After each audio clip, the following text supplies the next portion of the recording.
Good morning. This is KHEA Radio, 99.5 FM. This is Kickstart. My name is Gardy, and I have a special guest in studio. I'm going to let her introduce herself and then share what she has going on in the community. Good morning. Good morning. I am Raychell Rose, your queen of House Rose, and I am in the studio with Gardy, right? Yes. Yes. Yeah, I'm excited that you're here. I've had the opportunity to watch you wrestle at Reality of Wrestling. You've been wrestling for how long? 3 years now. And what made you want to get into wrestling? My dad was always a really big wrestling fan, so it was always like on in my house. And then I got into it when I was like 10-ish, somewhere around there. And then after I wwent to like my first like live event, I was like, nope, this is what I want to do. I was like, all the school stuff is not for me. How old were you when you decided that and went to the live event? I was like 15, 16. Mm-hmm. Cool. And so ever since then, that's been the dream? Yeah, basically. So what did you do to, because a lot of people, I grew up and honestly, I like wrestling. I liked wrestling and I wanted to, I was like, oh, that looks like it'd be fun because they're superheroes. Uh-huh. But I didn't take that step to go and train. What did you do to kind of make that turn into your reality now? Well, at first I didn't, like it was just like a kind of like your rock star dream or whatever.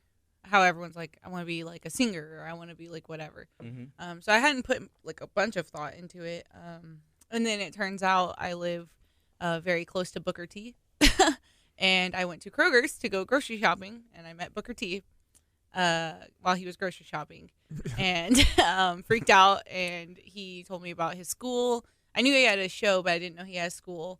And so I freaked out and went home immediately and told my dad. And I was like, that's it. I'm going to Booker T school. I'm going to be a wrestler. Like, this is it. Goodbye, everything else. Yeah. And my dad was like, kind of like, whoa, at first. And then he told me I had to finish high school first. Yeah. And then I could go. So how was Booker? Was he pretty approachable? Very nice? Yes, he was. I was very scared. My sister was with me and I saw him. And at first I was like, no, there's no way that's Booker T. But he was in like... full WWE like jumpsuit. He was in like the like athletic shirt with like the shorts and everything, and I was like, "There's no one else who would be wearing that. Like that looks like him." And yeah. So I like got my sister's attention and told her, and I was like, "Oh my god, it's Booker T," and she was like, "Who?" And I was like, "Okay, I'm disowning you." Yeah. But anyways, he's a wrestler. Yeah. And she told me to go talk to him, and I told her no, because he was grocery shopping and he was not worried about some little girl coming up to talk to him. So I went to a different aisle, and then I came back, and my sister was talking to him. Oh, your sister went and talked to him? Yeah, and then she was like, there's my sister, come here. And I was mortified. But he was very, very nice. He was super sweet. He stopped and took a picture with me, and then he talked to me about the school and everything. Oh, excuse me. Everything, so it was super nice. So you kind of owe a lot of that to your sister, would you say? Yeah. I guess she gets some brownie points for that. Yeah. All right. So, okay, so at what point did you start training? Was that 3 years ago when you officially started training? Mm-hmm. Okay. It was like September, I think. Mm-hmm. Like 3 years ago, yeah. And what has 2020 been like for the wrestling industry and you specifically? I mean... minus some things. Yeah. It's the same as any kind of like live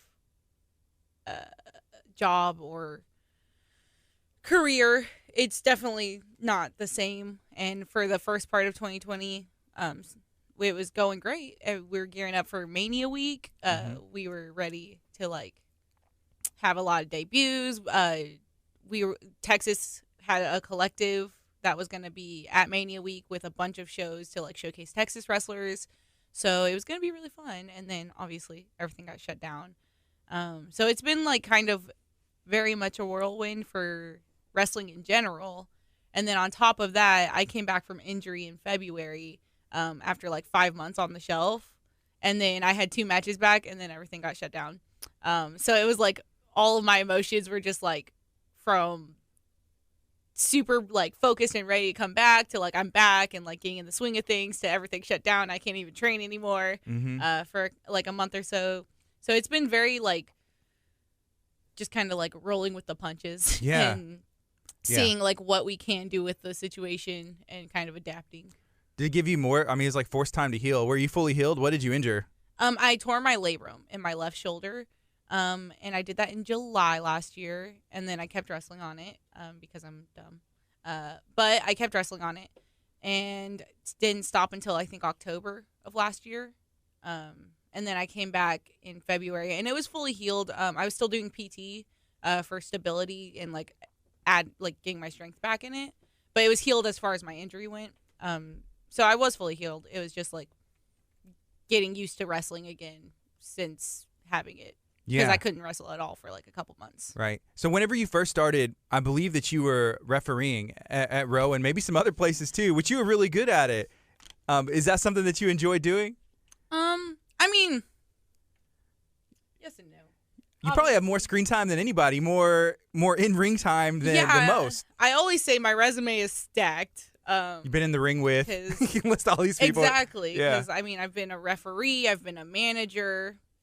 That didn't end great, but if I had a better client, then it would have been fine. Mm-hmm. I've been a medic for a show. I've been a hairstylist. I've been on commentary. I've been a wrestler. So my resume is stacked. But reffing is really fun, so long as the people you're in there with are cool and not divas. Or not in the girl wrestler sense, but in the ego sense. Yeah, I got you. Okay, so this weekend you got a pretty busy lineup. What do you have going on this week? So this weekend I have 2 shows. I have Sabotage, which is one of their first shows they've had this year. If not their first show they've had this year since the whole pandemic. Tonight in San Antonio, and then I have Popovich for New Texas tomorrow, and also in San Antonio. Yeah. Are you a basketball fan at all? I'm not. Okay, so Popovich, I guess. I know it's a person involved in basketball. Yeah, he is. He's a coach. Greg Popovich, he's kind of like a legend in the San Antonio basketball world. So the branding and the colors, it's pretty cool. And that was, I believe, Kiefer Bartek and New Texas Pro who set that up. What are your thoughts on Kiefer Bartek? See, we were doing so well. And here we go with my thoughts on Kiefer Bartek. Well, I think he's tall. He's tall. Yep. He used to have nice hair. He used to have a man bun. Tan skin. He has nice tan. It's all fake. It's a fake tan? He's pale. Lots of things about that man are fake, but that's okay. Yeah. No, he used to have this really cool manager, and she would help him out a lot, and she did a lot of things for him, and so it looked like he was really going places. But then she smartened up and she left, and now, I mean, what's he up to? He's behind the scenes of a show. I mean, yeah. So I think is he going through an injury? I saw he posted something. I'm not sure. Probably. If he is, if it's, who knows, man. He goes off the rails with so much stuff. Sometimes he just maybe he just doesn't feel like wrestling right now, which fair enough, man. Cut your losses. But if it's a real injury, if he's really injured, then I guess I hope he gets back soon. Yeah. But I feel like he likes good music. Sometimes he'll post social media videos with country music in the background singing. I enjoy those. You enjoy those? I do. I like country. I like some country music. You enjoy when he sings country music? I think he's talented. He's not. He's tall and tan, and he can sing a little bit. No? Oh. So he likes Neon Moon. That's a great song. Neon Moon gets the party going. It doesn't. No, okay. Kills the party. Okay, maybe so. I will leave a party if that song comes on. You're out. I'm out. The party's over. Party is over. So right now it's 9:31. This is KHEARadio.com, 99.5 FM. It's Kickstart. My name is Gardy. I'm talking to Raychell Rose. She's going to be in San Antonio this weekend, tonight, wrestling tonight and tomorrow for Popovich. New Texas Pro Wrestling is putting that on tomorrow. It's in San Antonio, Texas, 8 p.m. at the Rolling Oaks Mall. So I've seen some videos of wrestling taking place at malls, and Booker here in Texas City has a really cool spot. What's it like wrestling in different places, specifically malls? Have you wrestled in a mall before? So Booker's, it's in a mall, but it doesn't feel like it's in a mall because we have the whole like arena set up. I've wrestled for New Texas in the mall that they're in right now, because they used to be in Abilene, but because of the whole situation, they are in San Antonio right now. And it's kind of crazy. It's a weird feeling because, like, getting ready and stuff, you're like walking from like the storefront where their ring is to like get ready like with the plugs and stuff for your hair and everything in the bathroom, and then you're in gear. Yeah. And there's just people shopping for like their loved ones for Christmas, and you're just walking around in spandex. And so it's you definitely get a couple of looks, kind of like what is going on. Yeah. But it also gets people to come try and watch it because they want to know what's going on. So it's a fun, different environment. I like working in different environments. I think it adds more uniqueness and more things to kind of play off of and react to than just your regular matches. Mm-hmm. So there's also been drive-in wrestling, and you wrestled at the last Reality of Wrestling outdoor drive-in. How have those been going? Those are great. I think they're really cool. I like it a lot. I like the kind of like setup and the vibe, I guess, because like all the fans can listen to the commentary in their cars too, which adds to it because usually you can't hear commentary when you're at a live event. Mm-hmm. So I think that adds to it too. And then it's just a cool setup. I feel like it adds like everyone is like more spaced out, but also kind of like more like in tune to what's going on. I feel like than, or at least it feels to me, than in normal quote unquote wrestling. Yeah. Scenes. So I had the opportunity to talk to another wrestler the other day, and I asked about being a part of the audience. That's something even, AEW, WWE has been doing. They have the talent, the athletes out there, and they're kind of in the crowd for tapings and some other things. How has that been for you? I mean, it's fun. It's cool. Some of the trainees like to get real bold when you're out there because they think that you won't snatch them up. Was that you whenever you were a trainee? Well, like we didn't really get to go out there when we were trainees. Sure, yeah. We were like working security or reffing or doing other things, but they get to like really sit and watch instead of like also having to work now. But they think if somebody starts booing you that they can start booing you like you aren't going to see them on Monday. That's funny. So they get real bold up in there. Yeah. Well, I guess now is a great time. If you were interested in training to become a wrestler, you could get a lot of, I guess, like hands-on experience and kind of see what it is to be, in the crowd and just get like a different aspect of it. Yeah, I would think so.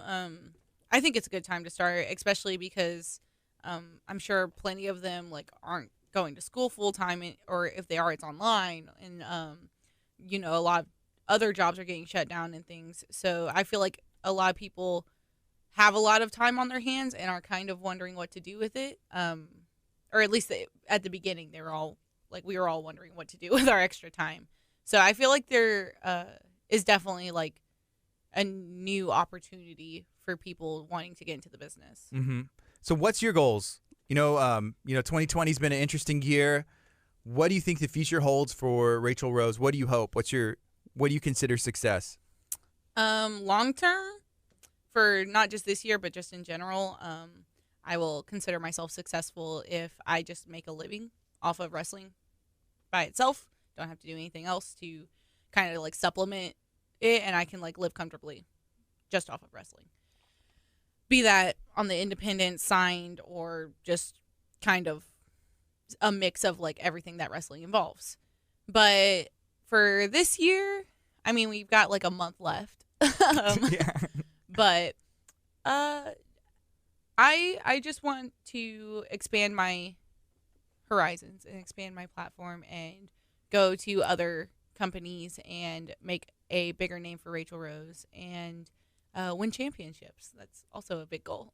Yeah, you've won championships. I have. Yeah, what do you have right now? Currently, I am the RWR Vixens champion, and I am the Inspire Pro Blue Twin Dragon Connection champion, which is their tag team championships. Who's your partner for that? Thunder Rosa. Thunder Rosa. Yes. Yeah, and she's, I mean, pretty much she's made it. I mean, she's she's very successful Thunder's and has made been. Yeah. She's also into MMA. She's like a pro MMA fighter and everything else. Don't even say anything. You did not see that. I didn't see anything, and I tried to switch the camera a little bit. So if you're watching on social media, thank you so much. Make sure that you go and like New Texas Pro Wrestling, Reality of Wrestling, all of these local independent wrestling organizations, and also make sure you check out Raychell Rose. Raychell, is there anything else you'd like to share while you're on KHEA Radio this morning? Even like a final, thank you, Kiefer. I'll see you tomorrow. Anything like that? No. I will thank Kiefer. You know what? I'll put it on record. You can play this back. There's video. There's audio. I will thank Kiefer Bartek when he makes a women's title for his show and crowns me champion because I deserve it. There you There's have no it. one else who's done more for his show than me. So that's when I'll thank Kiefer Bartek. Okay. Well, thank you, Kiefer. Well, in the future, whenever you are, whenever you're the champion. Thank you so much, Raychell Rose, for joining today. I appreciate you. You're welcome. This is KHEA Radio 99.5 FM. It's Kickstart. All right. Hey, social media, we're out. Y'all be blessed.